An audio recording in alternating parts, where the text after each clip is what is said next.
తెలుగు వారి #1 choice Telugu matrimony. Air India విమాన ప్రమాదంపై దర్యాప్తు ముమ్మరంగా సాగుతోంది. ఏ ఒక్క క్లూని వదిలిపెట్టట్లేదు దర్యాప్తు సంస్థలు. విమాన శిథిలాన్ని క్షుణ్ణంగా పరిశీలించడమే కాదు, బ్లాక్ బాక్స్, జీవీఆర్ డివైజ్లను డీకోడ్ చేస్తూ ప్రమాద వాస్తవాల్ని వెలుగులోకి తెచ్చేందుకు తీవ్రంగా శ్రమిస్తున్నాయి. అయితే బ్లాక్ బాక్స్లోని కీలక సమాచారంపైనే ఇప్పుడు అందరి ఉత్కంఠ.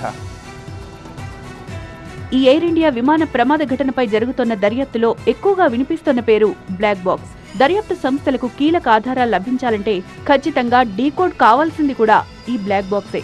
అయితే ప్రతి కమర్షియల్ ఫ్లైట్ లో 2 బ్లాక్ బాక్సులుంటాయి.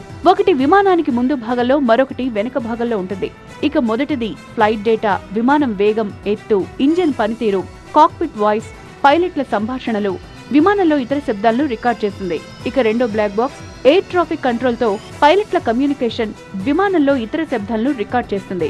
దీంతో ఈ 2 బ్లాక్ బాక్సుల ద్వారా డేటాను విశ్లేషించి ప్రమాదానికి ముందు విమానంలో ఏం జరిగిందో, పైలట్లు ఏం మాట్లాడారో, ఏ వ్యవస్థలు ఎలా పనిచేశాయో దర్యాప్తు అధికారులు తెలుసుకుంటారు. ఇప్పుడు అదే పనిలో ఫుల్ బిజీగా ఉన్నారు అధికారులు. దొరికిన ఒక బ్లాక్ బాక్స్ ని డీకోడ్ చేస్తున్నారు. ఫస్ట్ టైం ఇండియాలో బ్లాక్ బాక్స్ డీకోడింగ్ ప్రక్రియ కొనసాగుతోంది.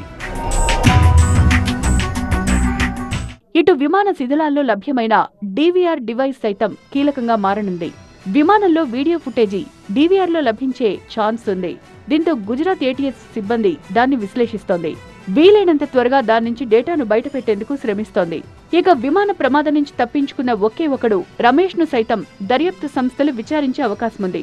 అలాగే దర్యాప్తునకు ఒక ప్రత్యేక కమిటీని వేసేందుకు కేంద్రం యోచిస్తున్నట్లు తెలుస్తోంది. తెలుగు వారి #1 చాయిస్ తెలుగు మ్యాట్రిమోనీ.